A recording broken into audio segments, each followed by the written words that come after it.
Okie dokie, as David Lynch sometimes says. I want to go and knock a new video out. Shifting gears, probably at least for a few days here on the BLU review. I'm going back to some streaming films that I'm seeing for the first time. Films I've wanted to see for a long time, had on my long and ever-growing list. I'm sure all film fanatics watching this have one of those lists either in their head or in a notebook, or made a PDF document of it or something. I have all three. So good friend Shelly Druckrey gave me access, pirate that I am, to her Shudder account. So I'm making her, along with the great Tim Tolbert and the lovely Drew Dahmer, a permanent channel patron, because if it weren't for her, I wouldn't be seeing these movies I'm going to be reviewing. So I'm going to be reviewing two. They're both pretty intense and relatively easy to remember events, and they're fresh in my mind. So I figured I'd just do the first two I watched on Shudder. I don't think I've watched Shudder since around 2017. I used to watch it a good bit with the Martin Baranowski, sometimes known as the Mighty Marksman. If you look elsewhere in this channel, there's a there's a music video that we made together of one of his songs. And there's also an interview I conducted during the same fateful trip to Richmond, Virginia, back in April of 1998. So let's get into it. Last night I watched I was going to say the wrong title. The Madness. There was a Madness of Many I did review one time. It's garbage. The Sadness. Okay, so The Sadness. Yeah. Okay, so it appears to be a Chinese or Taiwanese film. I haven't really done any research on it. I'd been hearing that it was one of the goriest films ever made. People were enjoying the hell out of how gory it was. Allegedly, it had zombies in it. Some people were comparing it to Train to Busan because it had fast Asian zombies. But yeah, I didn't really know much about it. So I'd never heard of the director, whose name I don't remember. So, first of all, they're not zombies. Let's get that out of the way. More disinformation. Look out, the government might. The government might form like a board or something to regulate us on the internet, or something like that. If we keep spreading it. Well, I'm not the one spreading it. I'm combating it. The government might give me a job. I'm combating the disinformation. Yeah, they're not zombies. It's more akin to a few other movies. It actually cops a lot of plot points and even shots and scenes from a lot of other movies. So, well, here's the deal. Yeah, so 28 days later, 28 weeks later, that's an obvious one with the rage virus that was transmitted by the monkeys. And they're fast moving and they're insane. That is the nearest cinematic equivalent, I guess. I mean, the much older Umberto Lenzi Nightmare City in the early 80s was the same way. And that actually, arguably, if you call them zombies, was the first fast-running zombies. But they weren't zombies either. They were basically people who had this contagion and went crazy and extremely sadistic and violent, and they could pass it on. So many years later, not many years later, but nearly 20 years later, you have 28 Days Later, which, the writer Alex Garland admitted it was very influenced by a couple of films in particular, The Omega Man, which, of course, is an adaptation of the great Richard Matheson novel, I'm Legend.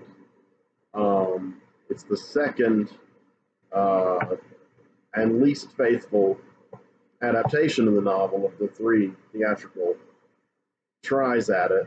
Um, yeah, and in that one, like I said, they're not really zombies, but they do have a sequence where the government clamps down on the infected, but also clamps down on the people who've been caught up in the wake of it.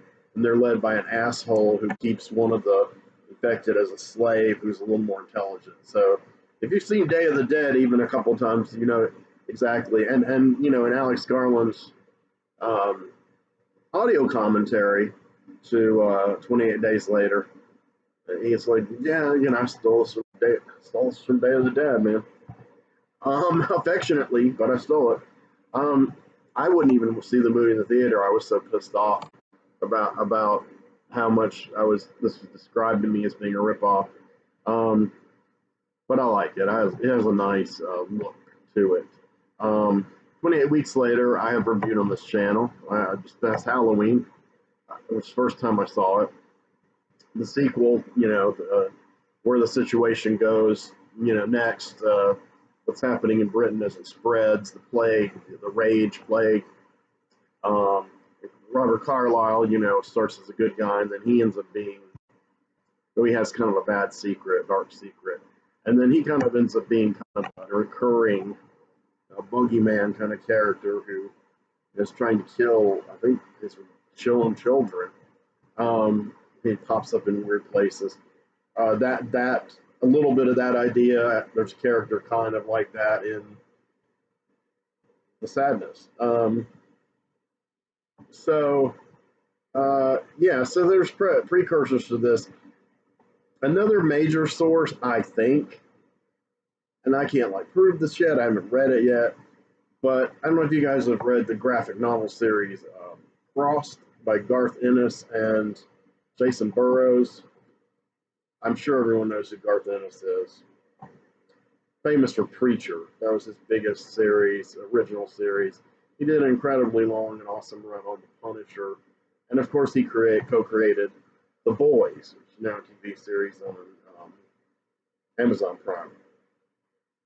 So Jason Burrows had been working with Alan Moore on Lovecraftian, gory horror, Neonomicon, and Providence. I've read Neonomicon, but not Providence. Um, but I have friends who rave about it. I have the issues here, but I plan to sell them. But I might read them before I do. Crossed was drawn by Jason Burrows, like I said, written by Garth Ennis, and in that one, I forgot how it begins. But again, they're not zombies, but they're people who are kind of cursed and infected, and they have this kind of almost like this weird mark across their skin that shows up around their eyes, and that's where they get the cross thing. And they're the same way. They're not only flesh eating, but yeah, they're like, as in Nightmare City, they're sadistic and use tools and weapons. They'll do anything gory and violent. A twist, though, that sets Cross apart is that they're also sexual deviants when they contract this. So these people will just fuck anybody, anyway, and of course, always against their wishes. And it's very, very perverse. This is a very strong element of sadness, and to be honest, I had not seen that exact combination of tropes before crossed, so I tend to think that whoever made the sadness was a fan. So that's cool. It's just it got really, you know, on the nose a few times before it got eaten off. And then there's also another thing that's about it that I thought it was funny, satirical, really, but a little too on the nose also, which was it's obviously about COVID or inspired by COVID. Um, you know, it starts with the same situation. You know, it might be a small cold. You know, it's no big deal. It's escalating. Some people wear masks. Some people don't. Some people think it's a hoax. It escalates and quickly, and the government is not trusted to tell the truth about this. Doctors are not trusted. The health industry, healthcare professionals are seen as unreliable. All of these elements, which popped up in reality in the last 2 years, uh, are in this movie. And the thing is, they're spelled out in the dialogue. Just about everything I just said are like almost quotes, quoted in the dialogue in those words, at least in the English subtitles. So that's what I mean by maybe too on the nose. There's no subtlety whatsoever. I mean, 10 minutes in, you're like, oh, they're talking about COVID. However, this is the first horror film that I personally have seen inspired by COVID. Um, I'm not saying it's the first one. I'm sure it's one of the first ones because it's still, even though things have loosened up tremendously of late, uh, it is still a hot button topic. It's still something that certain aspects of it you cannot talk about on social media, YouTube, Facebook, particularly, that come to mind, or you will be banned, or your video will be pulled, or your video will be demonetized, or your post will be erased, or you'll be shadow banned, you'll be put in Facebook jail, etc., etc. This has happened to quite a few people that I know personally, and it's happened to quite a few leftist political independent journalists that I follow very closely also.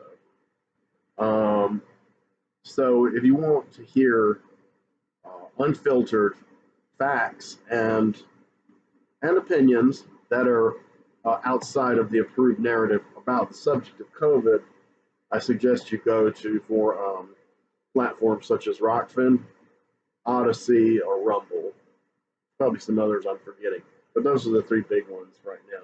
Whereas speech is unfettered for now. So, and I hope. I was going to say, I hope one day it'll be unfettered everywhere, but I know that'll never happen. But I do hope. So I did think that was interesting, the COVID-inspired plague, which ends up turning people into murderous, sexually perverted deviants. Uh, it's mainly just about a couple, Kat and Jim, I think. Kat's the woman and Jim's the guy. And they're just two young Asian kids. They're madly in love, live together. I don't think they're married yet. And it's kind of sweet. I mean, they have some disagreements, but the husband's like super sensitive, and he's not portrayed as being a weakling because of it. That was nice. Um, and she's a very tender, caring person too. Um, so basically, she goes to work, and I forgot what he has to do, but he's puttering around close to their house. He's on his motorbike, and some weird things start happening. And finally, he goes to pick up some lunch, and he sees this old lady that he'd seen before, and she's tagging along with her grandson. She's in the neighborhood, and he'd seen her. She had some blood on her smock. Literally, she was kind of not dressed to be outdoors. And one of the kids is like, "Grandma, what are you doing?" And Grandma knocks him aside, and there's a fry cook who's put some French fries on the thing to fry, and Grandma picks it up and slaps him over the face with it. And of course, his whole face is bursting and bubbling, and then she starts ripping off this increasingly loose flesh. So that's very up close, very gory. That's the first really, really gory shot. And then a couple other people in the restaurant, are getting it too. And so it's a bunch of killings, but a lot of people get out alive. That guy's one of them, our main character. He is kind of freaking out. At one point, he goes and he has a pretty horrible encounter with a guy with garden shears, and loses his two middle fingers, I think, on his right hand. No, I hate it when people lose the hands or fingers or arms, and I can't remember which it is. Yes, it's important because most people a large amount of people are right-handed. And a lot, smaller amount of people are left-handed, and then there's the rare ambidextrous sorts. So he loses those fingers. So, well, one of them got eaten by the guy who chopped them off, and I was thinking, I wish he'd have grabbed the other finger real quick, taken it with him, just in case, just in case. But there's everything's breaking down. All the TVs are switched to civil emergency. Not very informative. They're really, the news isn't up to the par of how it is in Night of the Living Dead, or even Dawn of the Dead.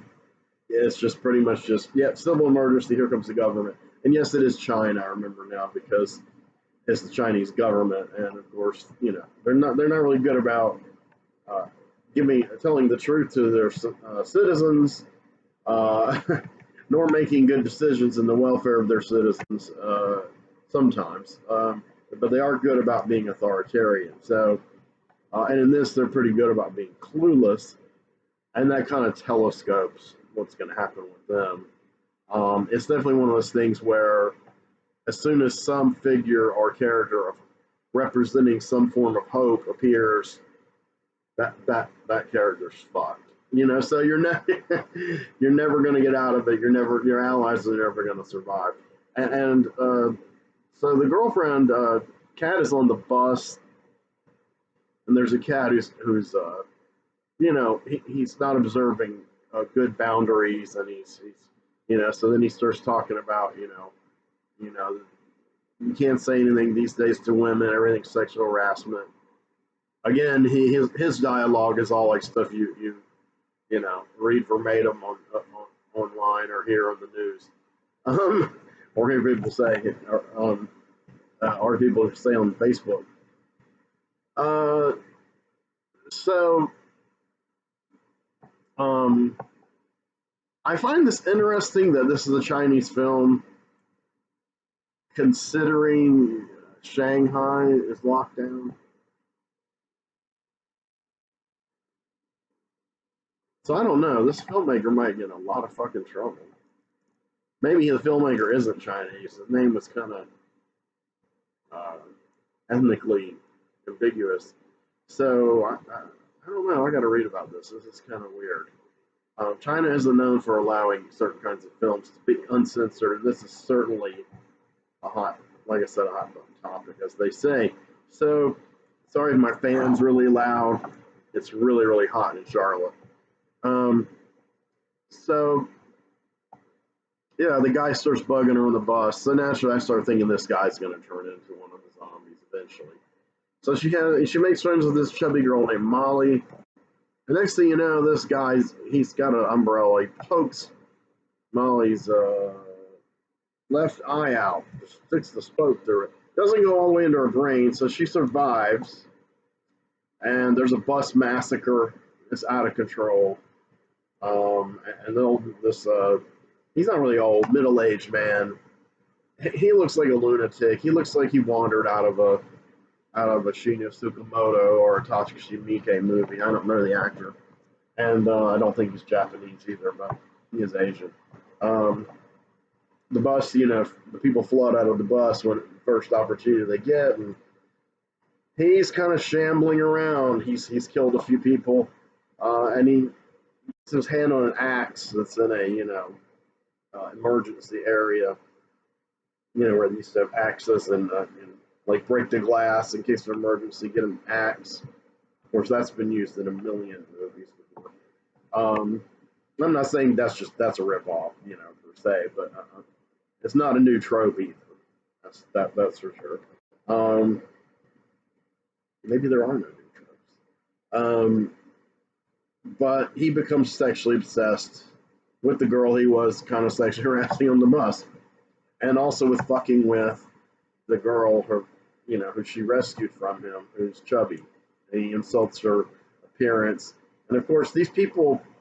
Then they explain the science of this all near close to the end, and what I thought was some really excellent exposition, the way they constructed it and put it together. Because I was starting to feel like the movie was going off the rails In a lot of ways, it was lacking despite the social topicality of it, I felt like it was kind of going flat and predictable in parts, which is a problem I personally had with Train to Busan, and so I didn't get hyped up about it like everyone else did. It's not to say that the movie isn't entertaining while you're watching it, but it's like, then okay, you'll never revisit. This is me. I'll never revisit Train to Busan. I've no interest. And actually, the animated sequel, prequel, whatever, called Seoul Station to Train to Busan is, in my opinion, much better. I'd recommend that one. I don't really recommend. I mean, if you're curious, watch Train to Busan, so you'll be able to have conversations with other movie geeks. But other than that, I don't really care about it. But so it didn't go quite that course. It did have a little more of a, I don't ever want to say a heart, a soul, a brain, a mind. Yeah, a little bit of a mind behind it. Again, not the level of George Romero or any of that kind of stuff, but definitely inspired by that kind of thing. Society breaking down because of this unknown. No one ever knows. There's never an explanation given for it. Though, some commentators, the few we hear, say it may have come from this virus, which they call Alvin. I guess her name's Alvin. That's her name is tasteful, but so COVID, Alvin. I don't know. I didn't get it. I thought it was kind of a random pastiche name. I guess they didn't want to have an. I don't know. But of course, finally when the young lady and her friend without the eye, she gets her to the hospital, and which was near a police station. The hospital the emergency room was overrun, and a whole bunch of people got killed. So the remaining medical staff and the cops next door barricaded the area, and you see on TV you see the head of the army, and then you see the president, the head of the country. The head of the army is kind of nervous and weird, and the head of the country is clueless and obnoxious, and that the people watching think he's not really saying anything of value. It's just a word salad. It doesn't say that. That's just the way I describe it. And it is. It's typical political speak. And some of the dialogue insulting him along those lines, also things that I've read many times in recent months as people's reactions to COVID. The way COVID is and has been handled by Trump or Biden or some other world leader. So, they continue flogging the metaphor. I mean, whatever, the allegory all the way to the very, very end almost. Yeah, they're in the hospital, but unfortunately the pervy guy with the umbrella and the axe comes back. He's like kind of like Robert Carlyle was in 28 Weeks Later, and like a lot of other kinds of horror movie villains, like the Terminator. Even he keeps getting up. But this is one thing I will say. This is a criticism that I found confusing, and this sets this apart from the Terminator or the Dawn of the Dead, and those related movies. The heroes, the humans, the survivors, the people running from these maniacs, in the beginning they get a few good shots in, just punching, pushing, and knocking dead with things. They never really get any shots in. I mean, like the police are hardly armed at all, and maybe that Chinese police are hardly armed at all. I know Britons are hardly armed, but I find it hard to believe Chinese police aren't. The police are portrayed as pretty impotent, but I mean, it's that kind of thing where the bad guy is invincible. The bad guy never gets hurt. I mean, it's like it just never happens. They don't get shot. They don't lose a limb. I mean, nobody does something ingenious to like melt their face or smash their brain in, or it's for a while. Toward the very end, finally there's some human retribution, but I thought it was a little ridiculous. Nobody fights back, and nobody, even in trying to get away, does anything that damages any of these people whatsoever. Now, I mean, they are very strong and they are fast, but they're not zombies. They're not, they can sustain damage. But, I mean, they just keep going because they're crazy, but they don't ever sustain enough damage to really make a difference. And so you might say, well, if they're infected, that makes them superhuman. Well, that's the thing. We finally learn the whole story when she gets to this bottom level of the hospital and finds this lone doctor, and he's dressed in this kind of white suit with the kind of hazmat and the thing, which reminded me immediately of the Crazies. And he's got a gun, and also kind of reminded me of a scene in Dawn of the Dead. And he kind of treats her kind of poorly, and you're not sure if he's going to end up being infected, and like, because he's got glasses on, their eyes turn all black, like, you know, Marilyn Manson. So that's the sign that they've completely turned. You know, and so you don't know. And then he chains her to the radiator lying on the floor in a shower. The shot was just like Saw 1. But yeah, and you know, I'm thinking, okay, he's going to turn and rape her and do something horrible to her.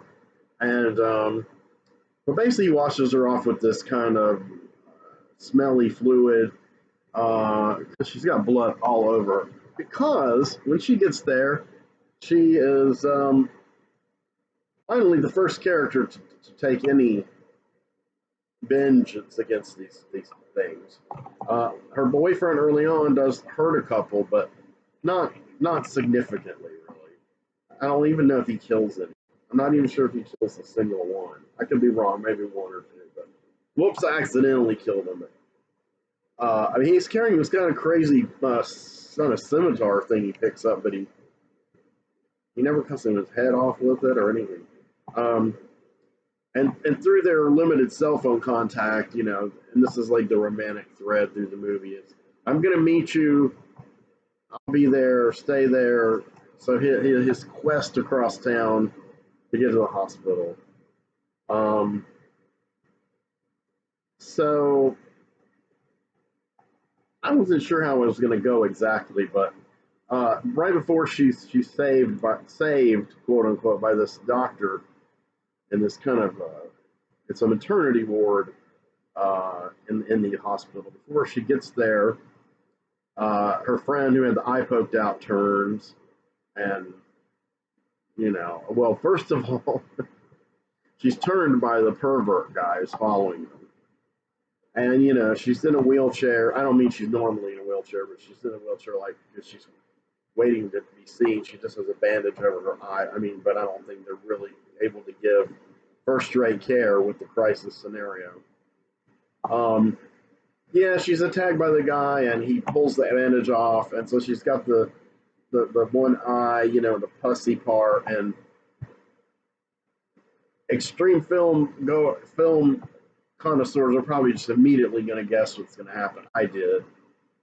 He fucks her in the eye socket, just like in a Serbian film. The thing is, though, she lives, but she gets the virus. So she also does some grotesque shit, and so she's off. I think she is off. I think, but anyway, the perv guy. I didn't catch if he even had a character name. Umbrella Man. He's finally about to really do in Cat, and he's got his axe and shit, and she uses some liquid nitrogen. There's a case that's open. He sees as he's walking down the hall, and he's totally, again, he never gets hurt at all. He's covered with blood. He's killed like zillions of people and raped them, and of course, very much like the comic book Crossed. They do all kinds of sexual activities. There are a lot of scenes that move super quick, and I kind of tried to rewind and fast forward a little. I mean, I can't really do a frame by frame on this setup, So, there's some sexual deviant material that I could tell. I mean, could tell was sexually deviant, but I couldn't exactly make out certain body parts. It was almost like watching Society, that movie, except that's on purpose in that movie.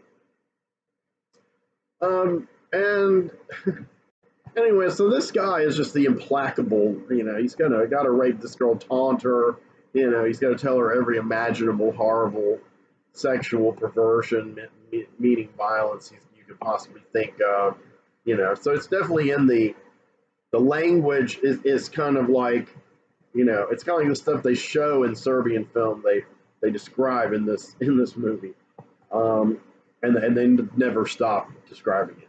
And, all of them are raging perverts. And like I said, this is exactly like the comic book Cross. So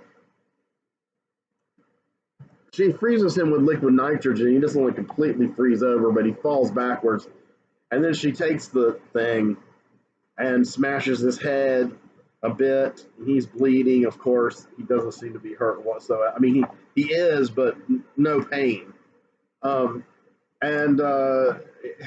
he's taunting her again, or foul speak. So she keeps going with the tank until she like caves in his whole head. This is like the opening scene of Irreversible. Very, very similar. Good effects. And I was so happy because I was like, not only was he a bad guy, but it's like he's the first one who really fucking gets fucked up. So I gotta say, Kat is a better survivor than Jim, or whatever the boyfriend's name is. And Jim makes it to the hospital. He gets her message from her while she's chained to the radiator by the scientist guy. And he just types, I'm on my way, because she says exactly where she is in the hospital. And he drops the phone, which I thought was weird. And he starts kind of shuffling a little weird. And I didn't actually think he had contracted it yet, but I wasn't sure. So this doctor is weird. This doctor basically was holed up with some other doctors, and they're trying to, experiment, shoot people with the serum, see if anybody is immune, and they basically end up with the babies locked in the maternity ward. And while she's like imprisoned, she's listening to him kind of rationalize his actions. And he's not crazy, but he's kind of going crazy, but not from the virus crazy, just kind of from what he's had to do and his mental state from having to survive. And he ended up being the last one left. And he killed the babies because they injected every one of them, and they all turned. Because she finds one in the trash can and its eyes were fucked up. And he smothers it with his bare hand. And, of course, she's repulsed, we're repulsed.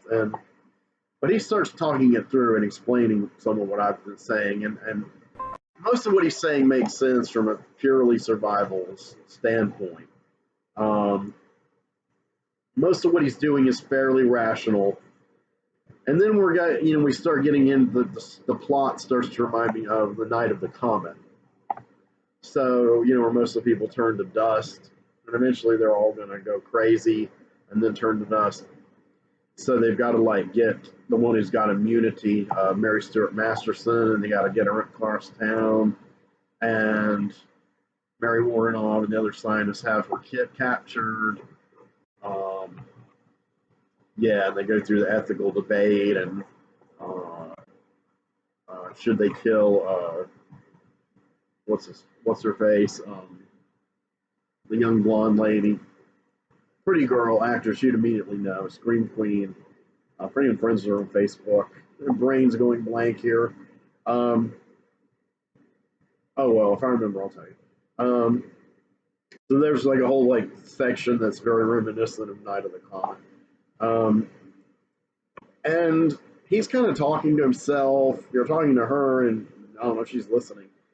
And that's how we get the whole exposition, and also the moral conflict, and also it's telling us how things are playing out. He's saying there's going to be a helicopter on the roof.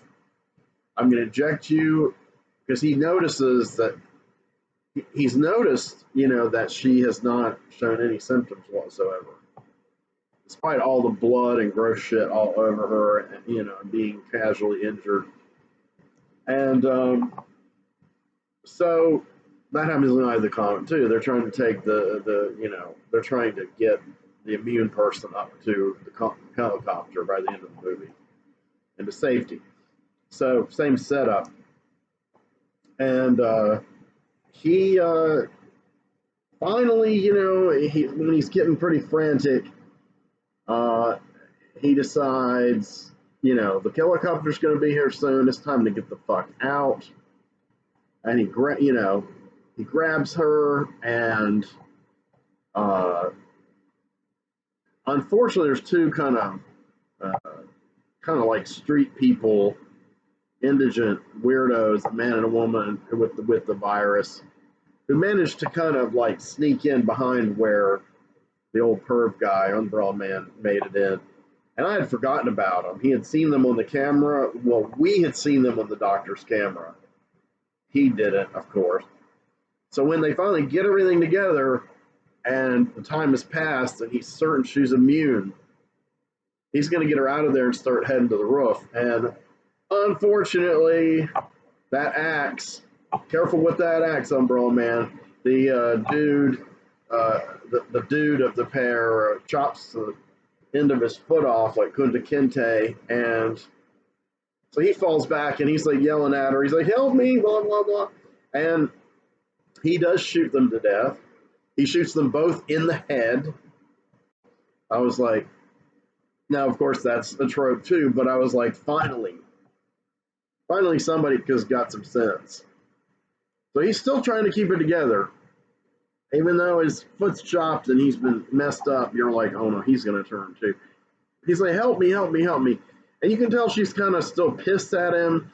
She's still skeptical about this whole getaway with the helicopter, and probably, obviously, still waiting for her boyfriend. Well, unfortunately, her boyfriend shows up. And her boyfriend has turned. And he's like talking about how he wants to get a hold of her and eat her and shit. That reminded me of the scene in Return of the Living Dead where I want you, whatever, I want your brains, and the girl's up in the attic with Don Calfa, and Kerwin Matthews or whatever his name is down there, and they blind him with the acid, and he keeps talking about how much he wants to. I love you, darling. I love your brains. So it's kind of like that. He's like, I love you. I love you. And then he starts talking, I want to tear your titties off, and I want to do this, I want to do that. So here we go, more and more of the, Saudian fantasies. And he can't get through this gate, though, that she's gotten behind. He has killed the doctor. That made me sad. But anyway, because I finally started to like him and sympathize with him, because he was just, I wasn't sure. She wasn't sure either. But now she was sure. She's like, I'm going to get to that fucking helicopter. But first, she does stop and listen to him go on and on and on with all his perverted bullshit. And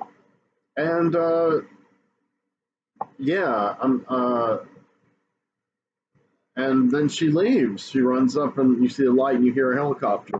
And then they leave him in the cell, and he's just got this fucked up look. I mean, she didn't put him out of his misery. She didn't get revenge on him. She didn't get angry at him. Well, I could tell she did get angry at him.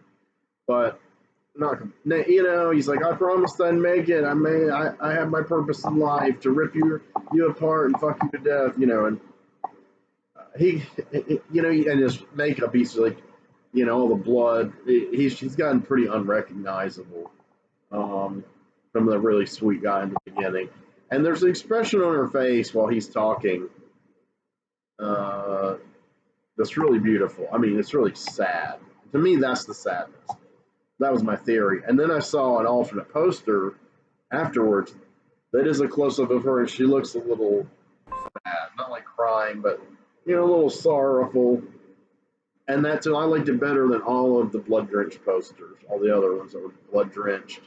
Because I thought that's the sad, to me, that's the sadness. They tried the whole movie to get together and go through all that, and it just can never be. It's like inevitable. Only she was immune. He was destined to become one of these creatures. So that's the movie. I was going to do a second movie, damn it, but I need a break. So did I say I was going to do two? I did say I was going to do two. I lied again. I bait and switched you. So I will do the second one, which I just finished watching a few minutes before this. And I'm not going to tell you what it is, but I'll do a video of it soon. So, you know, hope you guys like the sadness. I did like it. It was very engaging and entertaining. It held my attention all the way through to the end. I mean, it did have like an enormous amount of familiar tropes and shots and scenes and parts and ideas. But the COVID thing, that was pretty ballsy to go there. I got to give it points for that. And I got to give the fan bros yet again a thumbs down for calling it a zombie movie. It's not a zombie movie. So, you know, there we go. I recommend it. I recommend you see it. Train to Busan, put that lower on your list. Seoul Station about, well, in the middle, and a little higher up, not at the top, but a little higher up, put the sadness. You know, it's not the masterpiece everyone is saying it is. Well, they're mainly saying it's a masterpiece of gore. And yes, it is gory. And yes, the sexual, you don't really see a lot of the sexual ideas, but you can kind of tell what's happening. Kind of like a Serbian film where they flipped out over that. You never see this man rape a baby in a Serbian film. It's just obvious that's what's about to happen and that's what's happening. But you never see that at all. But people are like, oh my God. And I mean, it's a gross idea, but there's tons of gross ideas in this one they go through and don't show, or things they do they don't show all of. So I don't know, but I think we'll see, because like a Serbian film, it combines sex and violence. Sexual violence it's a trigger. It's a trigger for me. It grosses me out more than just regular violence or sexual violence, from rape all the way down to, you know, rape while you're being mutilated, to all these kind of horrible scenarios, and sick scenarios and fucking wounds and things. Like J.G. Ballard, Crash. So that was stylishly done in the movie by Cronenberg. You know, all that is, it's pretty disturbing. So I don't know, maybe people are going, hey man, you know, maybe this is giving them their fix, and that's true. I mean, definitely a gorehound should, if you're a gorehound, you should definitely watch it. And if you're an Asian horror fan, you should definitely watch it. So, rock on, my brothers and sisters and indeterminate genders. I love all of you